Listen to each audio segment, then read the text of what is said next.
Everyone, আসসালামু আলাইকুম। 16ই August আমার একটা ছোট্ট প্রিন্সেসের বার্থডে ছিল।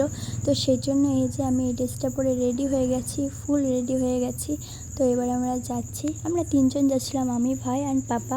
আমার মা যায়নি, কারণ বাড়িতে তো কাউকে থাকতে হবে। আর এই যে আমরা নৌকাতেও চলে এসেছি, আর নৌকাতে চড়তে আমার বিশেষ করে ভীষণ ভয় পাই। তো অ্যানিওয়ে আমরা পৌঁছেও গেছি। আর এই যে এটা হচ্ছে আমাদের বার্থডে গার্ল অ্যান্ড প্রিন্সেস। ও কিন্তু ভীষণ কিউট। আর এদিকে আমার পাপা ওকে খেলা দিচ্ছিল।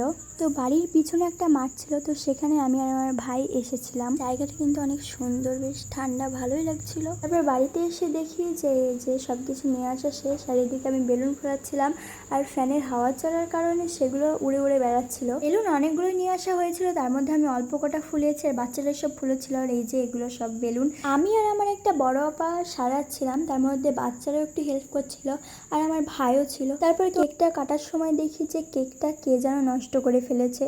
তো রাত্রি হয়ে যাওয়ার কারণে আমাদেরকে বাড়ি চলে আসতে হয়েছে, কারণ মা যেহেতু বাড়িতে একা ছিল, সেজন্য আমরা বাড়ি যাচ্ছি। তো বাড়ি আসতে আসতে আমাদের আর 10টা বেজে গেছিলো। ফেসবুক থেকে দেখলে পেজটি ফলো করে দেবেন, অ্যান্ড ইউটিউব থেকে দেখলে সাবস্ক্রাইব করে দেবেন। তো বাই, আল্লাহ হাফেজ।